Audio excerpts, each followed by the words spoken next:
All right, welcome back. Here is the second part of Turning Red for our Artful Monday. And this is where we last left off. If you haven't seen the first part, please go right ahead so that you can see the first half of the book.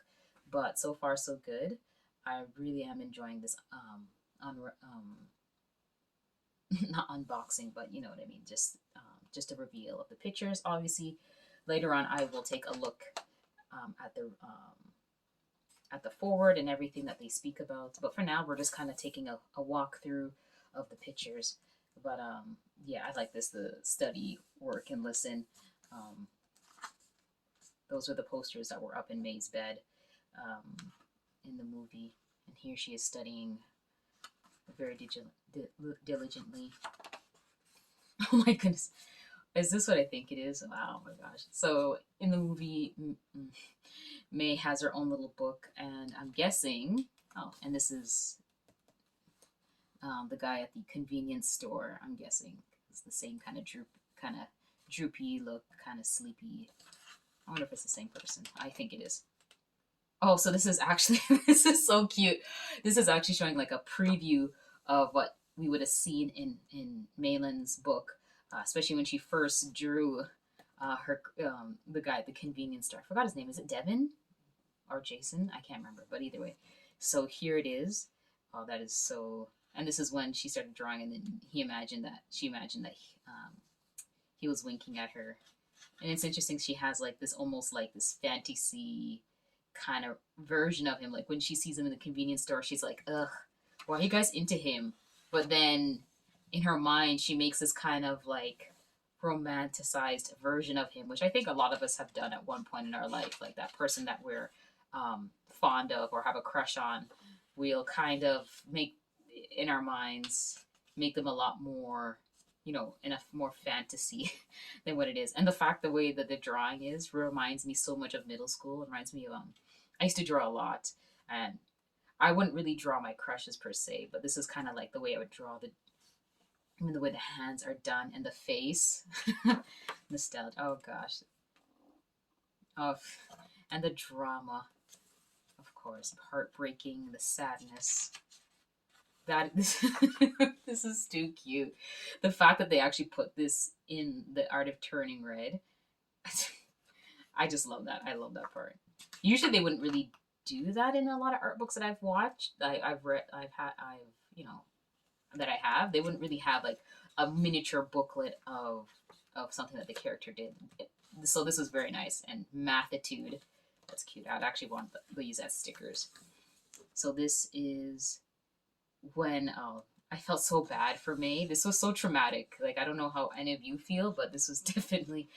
I almost didn't even want to watch it because I could just feel the embarrassment and I don't want to say cringe, just traumatic, honestly, like super embarrassing. And this definitely, as it says here, we need to a super traumatic and super embarrassing event to trigger the red panda's arrival. So it's funny how the mom thinks sometimes parents think that they're doing something and it's helpful, especially when they're not self-aware. They think they're doing something that is helpful, but in reality, it's not so helpful. This was definitely a case of that. Like instead of her talking to May and being like, "Hey, what really happened?" She went straight to conclusions. Like this was the point within the circle, and she was way out of it. She was way out of pocket for that. So the fact that she not only embarrassed May, but also accused this poor teenager who looks like he'd rather be sleeping than working, right? But nevertheless. Oh, and this is the stages. Oh, this is really nice. The fact that, yeah, she had all these nightmares relating to what happened. So is there, this was, luckily I never had that experience, but I do understand like the concept of sometimes parents just going off into conclusion rather than just asking first the child than that. But definitely, I really felt it. Oh, this is cute. This is when May was going throughout the different stages, and the panda was coming out. It's funny how the mom assumed that she was getting her period, when in reality, it's like nope, it's just a ancient generational situation that's happening. So it's interesting. I find the red panda, it could also be like a symbolism of, yes, we could talk about the trauma, right? The trauma of, the first woman who, I forgot her name, I'm sorry. Um, for the first panda to come up, that happened because there was a traumatic event happening. There was a war, and she had to protect her family, her daughters, her children. So she begged the gods to give her this stance of being a red panda. So obviously, this red panda is a symbolism. You could say it's a beginning of that generational trauma. This is if the ancestor at the time was in a safe environment, didn't have to worry about war or famine, the red panda would not be needed. But also, the red panda is definitely a sign of generational strength, right? Yes, there is a downfall to having this red panda, especially when you don't know how to control it.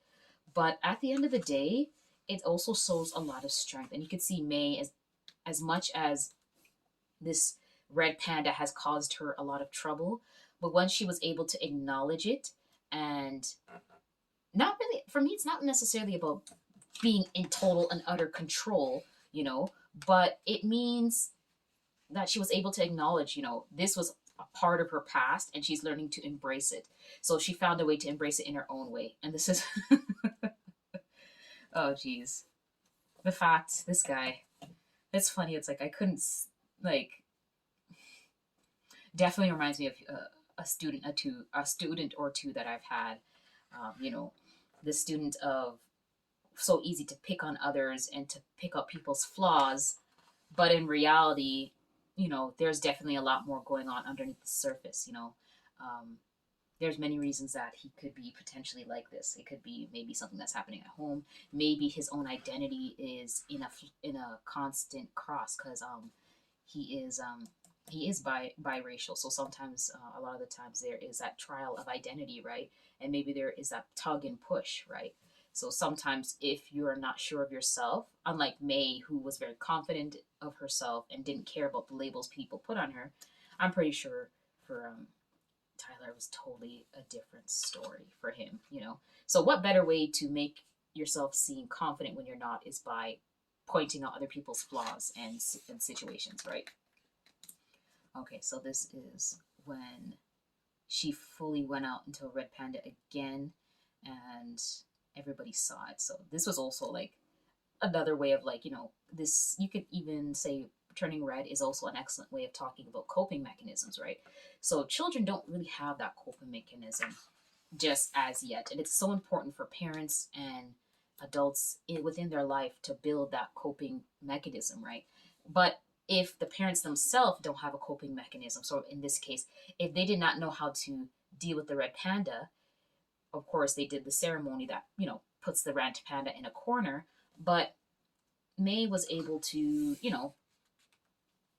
have that. She was able to say, you know what, the red panda, yes, it may when not acknowledged, or not, I don't want to say control, like, I wish there was a better way, coping with it. Like, if you can cope with this red panda that comes out when I'm upset or angry, great power can come within it if you know how to manage it. That's the word. If you know how to manage it, right? So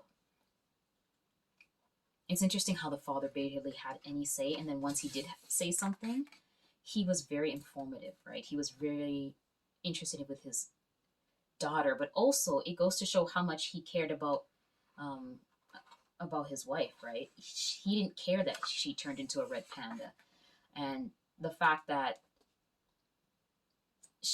Ming fought her own mother for him, right? So he obviously respects her for that. So seeing all the artwork for Ming, Ming was upset and didn't like seeing all that.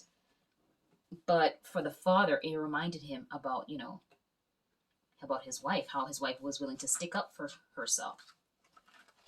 So definitely, and the ants were so adorable. They're all their own little individual way. I like their outfits too. Definitely reminds me of like that early 2000s kind of 90s upbringing with the adults, right? Very cute. Oh, these are the different versions of them. This is really nice. So we wanted the aunties to feel warm and affectionate, but also brash, loud, and a bit in your space. Definitely, that was the aunties.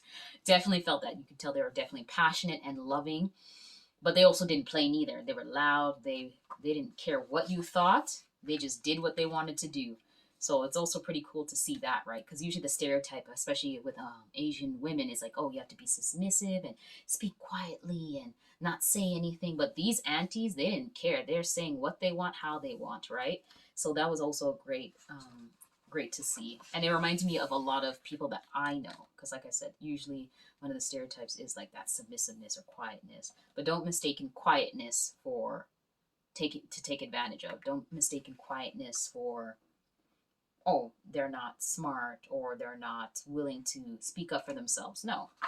But you could see where May is definitely have her influence of being, that other side. Yes, she has that side where she's wanting to listen to her mom, do everything that her mom tells her to do.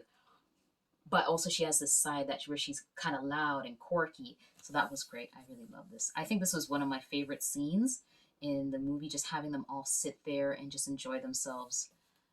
And this is the poster of the panda party. That was, let me bring that up actually since it's so small. But that's the poster. And it was pretty sad. It was pretty sad to see this, like, an example of with May getting upset and taking it out, right, on Tyler. And, he kind of deserved it because he was being like a total, how should I say, he was being a total jerk, right? So after a while, like, and this also shows like when you are picking on someone and making fun of someone, like after a while, the person's going to retaliate, whatever that retaliation is. You hope it's not something like what we saw right here, getting angry and stuff like that. But unfortunately, it's something that does happen, and it's also important to teach children like the concept of being mindful of how you speak to others, right? Like you're not going to be perfect. You're going to make mistakes. You're going to say things you don't mean. You're going to say sometimes mean things, but your accountability to doing better, that's also very important. Oh, this was interesting too to see. And the fact that May said no, she didn't want to do this. So this is another example, like the example of like, instead of embracing that red panda, a lot of the family, because they didn't know any better, they had to seal up the red panda so they can live amongst their lives, right?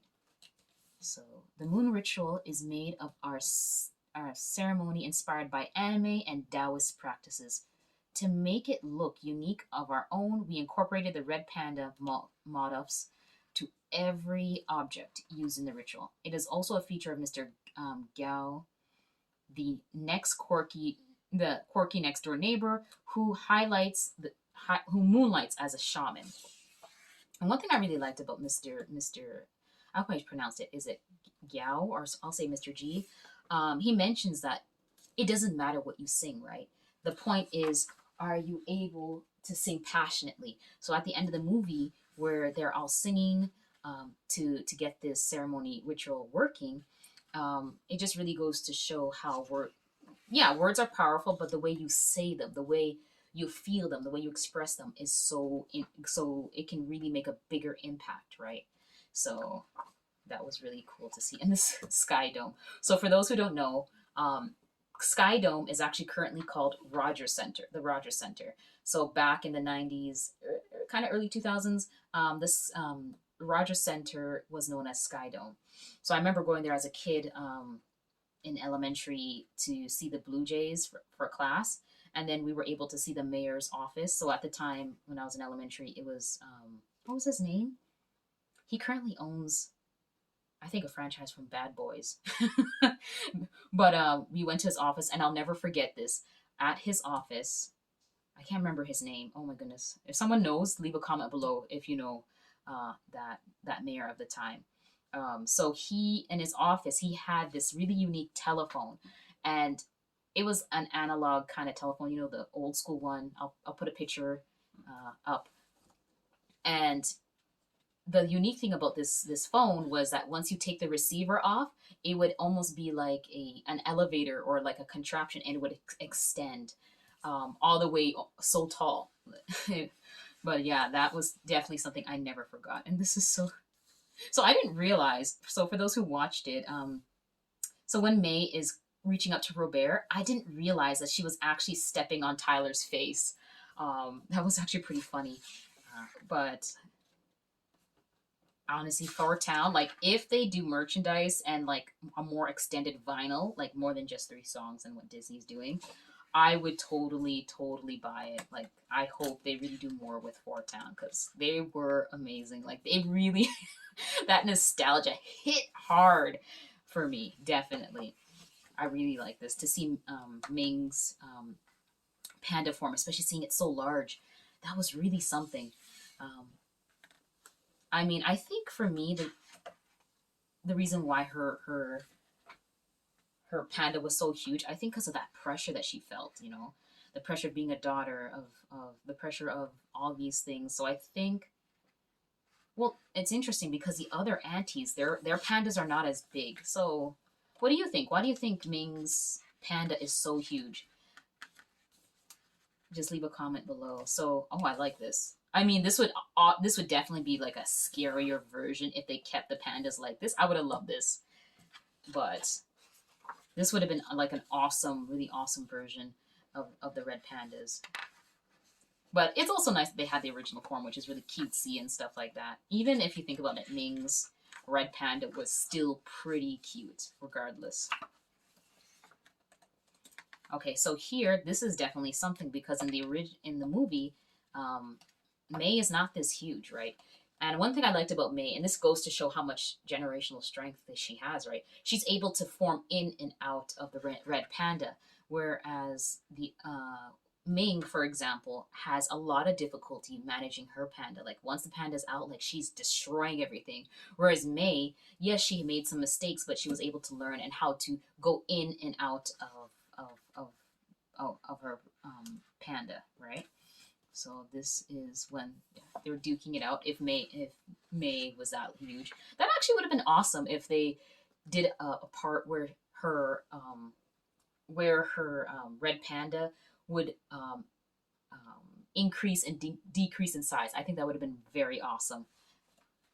So, oh, I like this. I love this so much. The CN Tower, and to have all this, that is awesome. You know, usually when you see sceneries in movies, it's usually like, I don't know, Statue of Liberty or some other place in America. But to have this, like, this really touches deeply in my heart. I loved it. I loved it. Like I said in the first part, I can't wait for when it's time to travel. When I do travel, and when I tell them I'm from Toronto, and they'll say, "Oh yeah, like turning red. That's awesome." Oh, this is so pretty. And like I said, this ancestor, right? She is the epitome of, and yes, she had that trauma of dealing with war, and I'm pretty sure there's famine and all those things. Because let's face it, war is not just just physical violence, right? It's also other things like famine, abuse of all sorts of types, right? So yes, she turned into this red panda to get strength, but obviously there were some downfalls, right? Like obviously when she turns into this red panda, it's when her emotions are very extreme, right? Especially when it comes to anger. And I think it's important that this red panda with healthy anger, right? Because at the end of the day, we all need to experience anger, right? With healthy anger, it can be maintained, right? It's okay to express your anger. And this is what I'm realizing for myself because I myself as a person, I don't really show that anger. It's very rare that you get me upset. And even when I do get upset, it's very hard for me to express that due to, you know, multiple things. But I'm learning to sometimes be like, you know what? It's better to be angry within that second to say, you know what, I'm upset you said this to me, or I don't like what you said, than to keep bottling it up all the time. Because what happens, you keep bottling it up, there's going to be a day when it's just going to overflow, and if you're going to overflow at the wrong time, and that's not going to be good for yourself and the people around you, right? And it doesn't mean that if you got angry during that time of bottle up that it's not that. Let's say that a person gets you mad and you just go off on them. Maybe if you practice like having that coping mechanisms for anger, it wouldn't have you maybe wouldn't have exploded as much as you did, right? So I'm talking more about myself, right? So that's some things that I'm learning with myself, and that it's okay just for me to be like, you know what, I'm upset that you did that. And when I do that, and when a person does that, your cup, is not going to flow over. You're not going to be like raging so much. I mean, you're sometimes we do. Sometimes there are things that we need this. We need anger at the end of the day, right? Why do we need anger? Anger helps us to know when injustices, like for example, see with the girls. I love how the girls were willing to protest for what they believed in. You know, when injustices happen, we need anger, right? We need that anger to pivot us. Obviously, we have to be careful with our anger not to overflow, but it's important that we express that, because if you sit and stay and not say nothing, then there is how should I say there is how should I say this? There is sacredness, and someone mentioned there is sacredness in anger, right? There is sacredness in other emotions. We need them. Everything can't just be happy go lucky all the time. Sometimes we have to be sad, sometimes we have to be curious, and sometimes well, this is interesting. Does that mean that is interesting. So out of the picture it says, it may be a curse or a blessing, but the stories for Pixar films go through the process of magically poofing into different forms throughout production. Every itinerary has unique strengths and flaws of them, an incredible sense of fun and humor. We came up with the more golden moments than ever fit into a single movie. But here's a few of them. So I'm guessing at one point, I do hope that they make some sort of animation for this, because there's so much, just like Encanto, there's so much they can really work with this. Like, this is interesting to see. That is very beautiful. Oh, that's adorable, and there's a red panda. But yeah. See, this could have happened in the movie. That's pretty cute. And what's this? I'm guessing this is May. Like, why is she by herself drinking all these smoothies? And I'm guessing something exploded here. Oh man, I really hope they do something with these. I really hope they do some sort of animation film or show or something like it. At least another short animation, because I want to see what's going on here. And I want to see what's going on with all these other things. Like, what's up with this? I want to know. Like, all these things, what is it, like, these on its own gives so much creativity. It just makes me, like, I'm already thinking of stories that are the reasons behind this. And this is, this is acupuncture. I love that. That's funny. All right, so here is the end of the book. So this is the acknowledgement. Oh, this is really wonderful. Just as I'm looking, I'm kind of reading it too. So this does give like a lot of interesting detail. But this is basically the end. This is it. Hold on, one more page. I see something else. Oh, my heart bleeds. But this is basically the end of it. So yeah, thank you for staying here until the end of the video. I appreciate that. So I do have a lot of other books that I'm going to review. I have, like I said, I'm not a huge collector yet, but I'm getting to be there. A collector of art books and all those things. So if you liked this video, if you'd like to hear my commentaries as I was going along, please like this video. And leave me a comment. Are there any particular art books or anything in general you'd like me to look at? Please let me know. But yeah, please subscribe and comment. And thank you so much. And have yourself a fantastic day. Bye for now.